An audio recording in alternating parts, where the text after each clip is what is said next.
Take a look! It is Han, the classical era Chinese culture.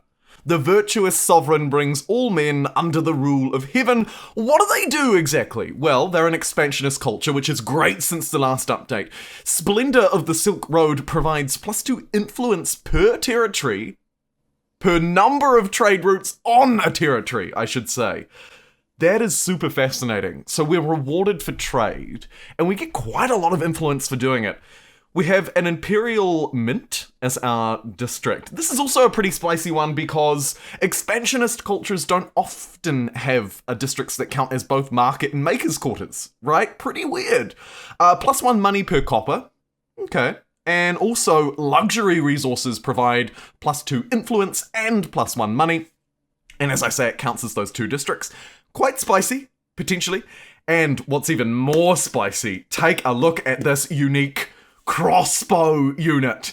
27 damage, 4 movement, 3 range. It is a ranged unit, and it also has the buff Northern Campaigns, which basically means it receives bonus combat strength when fighting against mounted enemies and nomads. Particularly useful, of course, in an era where you could be coming up against the dreaded Huns.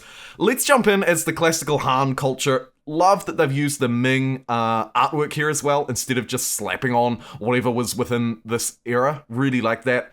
Obviously I look fantastic. Let's do it.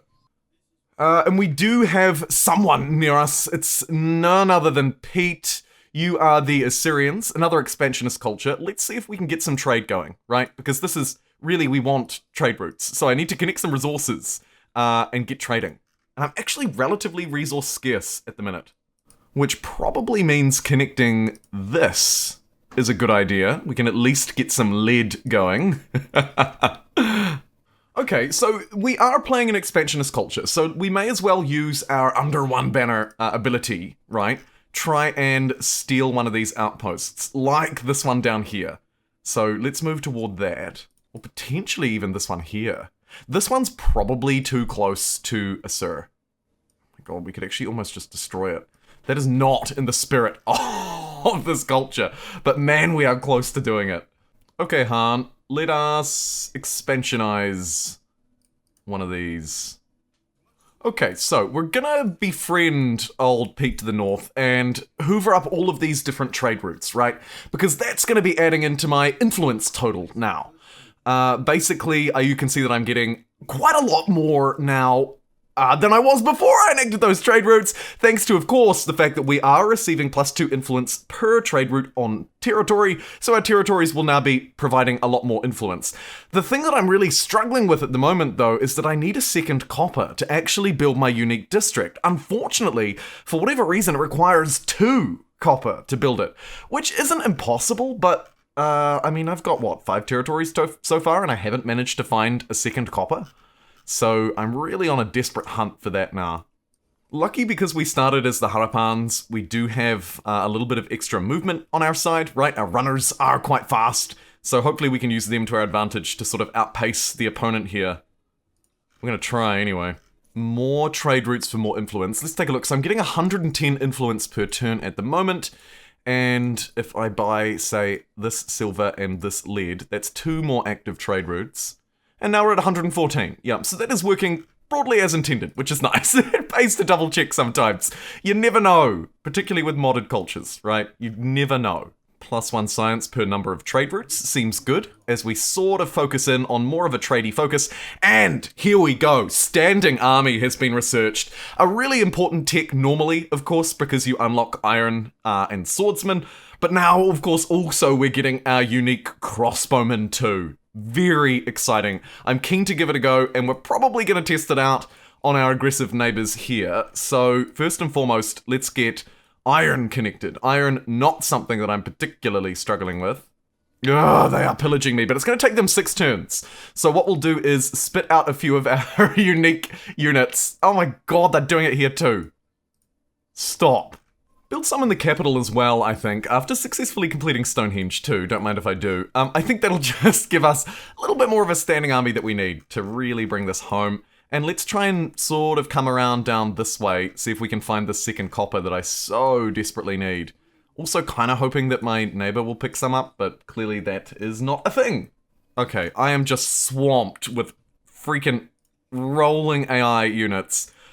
So, one more turn, I'll have 2 of my crossbows and a scout rider to go with them. And oh my god, look at that. Love that army name. Let's get +1 combat strength, get some really professional trained soldiers down here. Okay. We've got 2 now. Let's give them a whirl. And I will start with these marauding units. And by the way, it's worth noting, actually, that the units that I'm about to face here, the chariots, are super strong. Like, very scary early units. Look at how much damage they're doing to my measly scout rider here. Let's see what the crossbows could... Ooh, wow. Yep. We're one-shotting... We're one-shotting them. Wow. That is super good. That is super good. A little bit buggy battle animations, not gonna lie. But they are so ridiculously strong. The chariots are, like I say, by far and away the scariest early game unit, and we successfully just destroyed them. Let's get over here and protect this outpost as well. I don't even think I need this many units, but let's use these incredible crossbowmen again. Just give them another test run. I'm going to be quite aggressive with their deployment, because they are just that good. Pew, pew, pew, pew, pew, pew, pew, pew.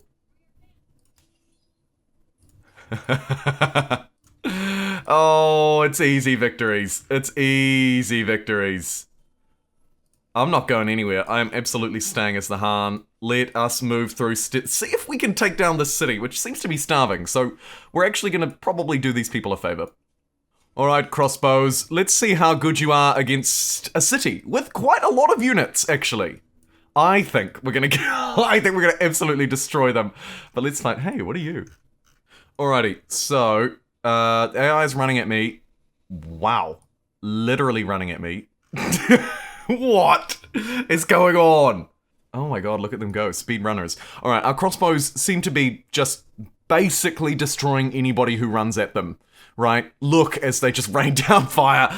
They barely took any damage. We lost our dumb horse unit, but do we actually care? No, because our crossbows are incredible. Let's hunt down everybody with these things. I know I've said it once before. I'm probably going to say it again. The Han's crossbows are super good. We're barely even using their extra influence from trade routes. We're getting an insane amount of influence per turn as it stands. Hey, where do you think you're going? Get back here! I'm not done with you.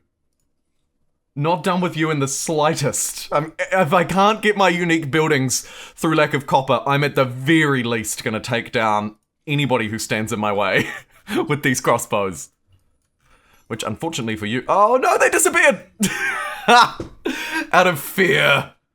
Nope, nope, nope, stupid pop-ups. Ah, come on! I just wanted to control this unit. Ooh, here we go. Let's introduce ourselves to the Greeks. Oh, you don't have copper either. But you do have more trade routes, which suits me a lot, of course, as the Chinese Han, because that is more influence for my empire. So that's okay. We'll take it. Does copper even exist in this world? Anybody? Anybody? Oh, there it is. Okay, great. We found it. It was just buried in the AI's lands. That's fine, because here's a couple of crossbows I prepared earlier. Let's march over here and take this city. Then we'll have our copper, and we'll actually be able to test this unique district as well. I'm going to transcend as the Han. I've got quite a lot of stars, and I'm pretty keen to keep them and keep testing them out. So I'm just going to move through as the Han, and just grab some of this necessary infrastructure. Look at how huge Harappa is. I'm barely even paying any attention to it, and it's absolutely ginormous. In fact, it's so big. I just need to get these unique districts online. So, let's force their hand, shall we? It's going to take me 4 turns to maraud my way over there, which is quite annoying. And actually, there's a lot of units there. Like, probably too many. Okay, we've got the Aztecs up to our north. That's alright. I'll start to hook up some territories to these cities. Actually do my expansionist thing. Seems like a good idea. You know what? I could actually just trade for it right now. So we're gonna actually trade with these guys just to hoover it up immediately. So now we have our second copper. Now finally, we can test out this unique district. Let's see what kind of yields it offers. So as a Maker's Quarter and a Market Quarter, it's gonna get adjacency bonuses from both of those districts. And you can see by building it here, I'm exploiting actually a heckload of industry out of a district that does not naturally provide any industry whatsoever. So let me build one there. Even in this territory where there are far fewer districts, it's still quite useful. Queue up 3 of those. It's going to smash a whole load of industry into this city. Mohenjo as well. You can see it's going to take 2 turns to get this quarter online. And it's a beautiful one. Try and test out the adjacencies with a market quarter here too, I reckon. In this city. It's a good little test ground. So let's build the Imperial Mint. I'm not going to expand some population to do it. But I'm going to queue them up everywhere nonetheless. Land rights is quite useful for a bit of extra food in these territories that otherwise don't really have a huge amount of it. Let's go mandate patronage to get +2 money per number of trade routes. That will help sort of double down, use our religion as a little bit of a booster for our ongoing trade. And then I probably also do want to get the holy site online, but let's actually shoot out some population in Harappa. We have heaps of people, just to get these Imperial mints online.